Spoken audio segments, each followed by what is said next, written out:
भाई हमार जब शांत पवन तूफान के रूप ले लेवेला न तो ओकर तेज से बहुत लोग के नाम, कैरियर और भविष्य, यहाँ तक कि ओकर वजूद ही मिट जाला। जिनकर गावल मात्र एक गाना के वजह से बॉलीवुड का मूवी स्त्री 2 ब्लॉकबस्टर हो गई। पूरा दुनिया के पता बा।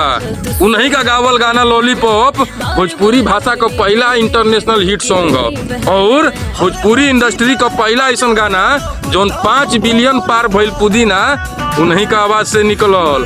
पूरा दुनिया के पता बा कि भोजपुरी इंडस्ट्री का वजूद खाली पावर स्टार पवन सिंह के वजह से बचल बा और कुछ आंडू पांडू टुटपुंजिया और फर्जी कलाकार उनकर तूफान के रोके चलल बाल सन। रे जब चली पवन तो रोकी कवन।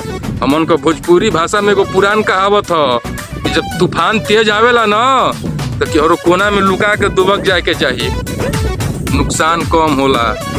समझदार खातिन इशारा ही काफी बा। जय हो पवन भैया, जय हो भोजपुरिया समाज।